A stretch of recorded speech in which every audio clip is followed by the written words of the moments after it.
तर तिकडे काँग्रेस नेत्या यशोमती ठाकूर आणि भाजपचे राजेश वानखडे यांच्यात आरोप प्रत्यारोपाचा सामना रंगलाय। ठाकूर यांनी फक्त पैसे खाण्याचं काम केल्याचा आरोप यशोमती ठाकूर यांनी केला होता। तर सरकारी पैसा, सरकारी जमीन घेतली असेल तर सिद्ध करून दाखवा, नाहीतर तुमच्या तोंडाला कुलूप लावा, असा पलटवार यशोमती ठाकूर यांनी केलाय।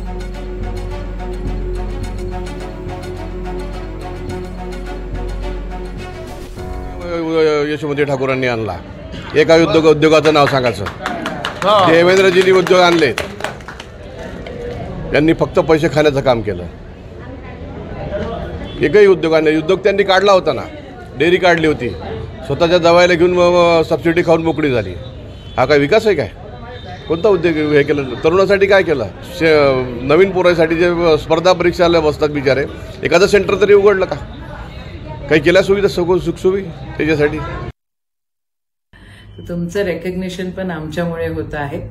चला, तुमच्या नशिबात होतं, तुम्हाला ते भेटलं। पण त्या व्हिडिओमध्ये एक गोष्ट ते जे बोललेले आहेत ते आहे यशोधरा दूध डेअरी बद्दल। यशोधरा दूध डेअरी बद्दल ते चुकीचं बोललेले आहेत। ती डेअरी म्हणे सबसिडी खाल्ली आणि ती बंद वगैरे केली, असं तसं। आता सरकार तुमचं आहे, मुख्यमंत्री तुमचा होणार आहे। जर समजा मी यशोधरा डेअरीमध्ये पैसे खाल्लेले आहेत तर ते तुम्हाला प्रूफ करून दाखवावं लागेल, आणि समजा नाही प्रूफ करून दाखवलं तर मी बऱ्याचशा गोष्टी प्रूफ करेन। हे एक वॉर्निंग आहे। सरकार तुमचं, आमदार तुम्ही, मुख्यमंत्री तुमचा, अजून सगळं प्रधानमंत्री तुमचे।